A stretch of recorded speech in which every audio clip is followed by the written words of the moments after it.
2015 when I was sexually assaulted. I came out of the shower and I walked in the bay, and there was 5 guys standing on all sides of me, in front of me, 2 on the other side, and I didn't even pay attention to it.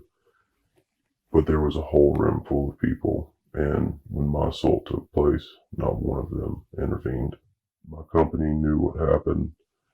The other privates at the time were making jokes. When I walked by, it came into later that the drill sergeants was making jokes, making fun. Every time I would get in the vehicle to go to mental health, they would be like, going to his rape doctor, or I was sexually assaulted with a broomstick, and they'd be like, people be sweeping, they'll be like, keep that away from uh, that serviceman, and just little things like that. It was a lot of jokes, a lot of hazing.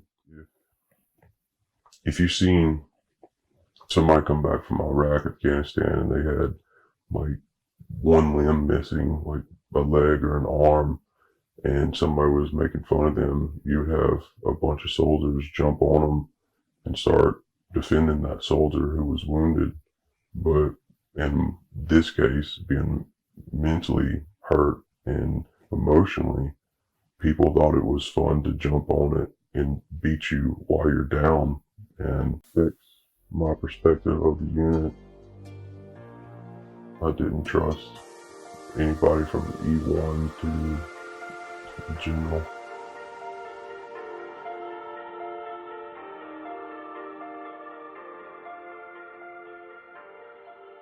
My name is Captain Letitia Williams. I am currently serving as the Brigade Sergeant for the 48th Infantry Brigade Combat Team.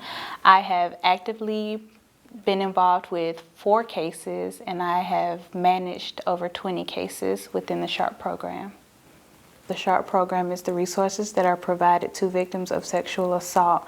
Victims are afforded the opportunity for financial counseling, educational counseling, mental health counseling, amongst other things.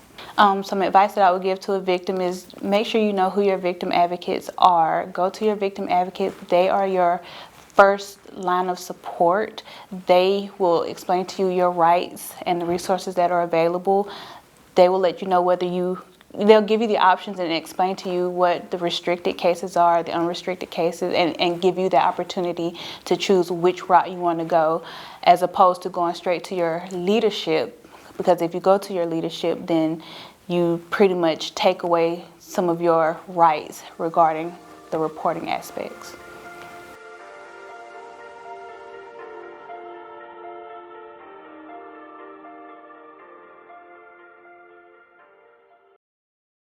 I was in my barracks and someone came in and assaulted me.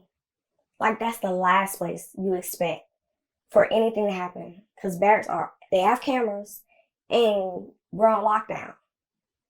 So, like, you have female barracks, male barracks.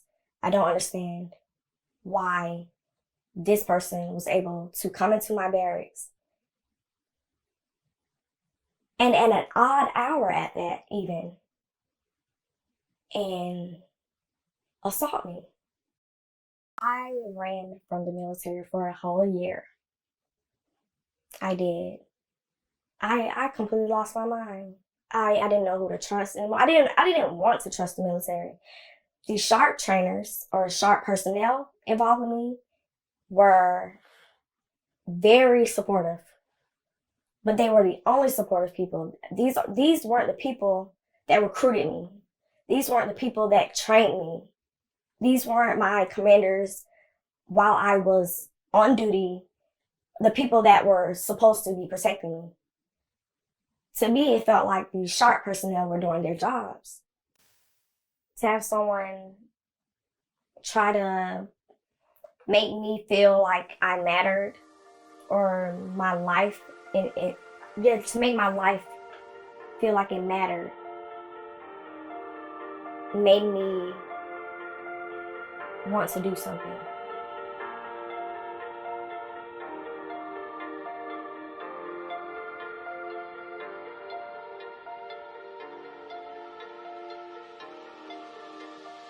Things is, to kind of rely back on the Army values that we all serve with, and use your personal courage and use your integrity and try and come forward and try and realize that there are a lot of people out here in the organization that care about you.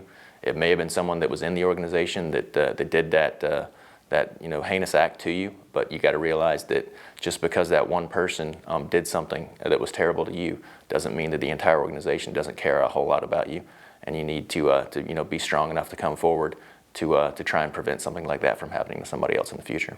Major Dan Miller, I am the 201st Regional Support Group Deputy Commander and Brigade Administrative Officer, and I've been part of the SAPR program since it's the program's inception, because I've been in a leadership position since the Army realized that it was a problem and it needed to be addressed with a formal program. I've also served as a brigade VA SARC for the 560th Battlefield Surveillance Brigade and also the 648th Maneuver Enhancement Brigade when I was assigned there.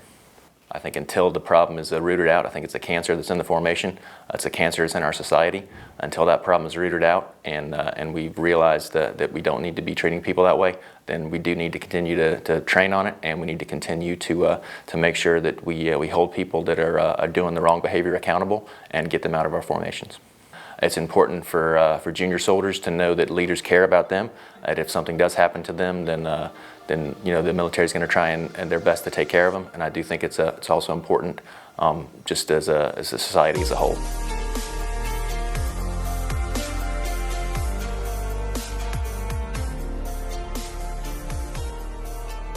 When it comes to the SHARP program, what we need to do is make sure that we train people and make sure that they understand the conduct that's acceptable in our organization. So I think training is probably the most important part. It goes back to training, and it goes back to making sure that we have people in our formation and in our workforce that shares our values. Training is a hedge of protection with respect to preventing conduct that's inappropriate. And then the other arm is making sure that we hold people accountable and that we provide services to people that are victimized with respect to sexual assault. A, they need to report it. And B, what I would want to know is anybody that's not getting the proper treatment and care as they go through the process. I think every commander out there needs to take this serious. We have an immense responsibility to every soldier, airman, employee, and vendor that we come in contact with. And I think we've got to live our values day in and day out. And so we've got to create an environment where people, again, can focus on the task at hand and not worry about becoming a victim. But when we do have an incident, we need to make sure that we take it serious, that we protect the victim and provide the care that we need to.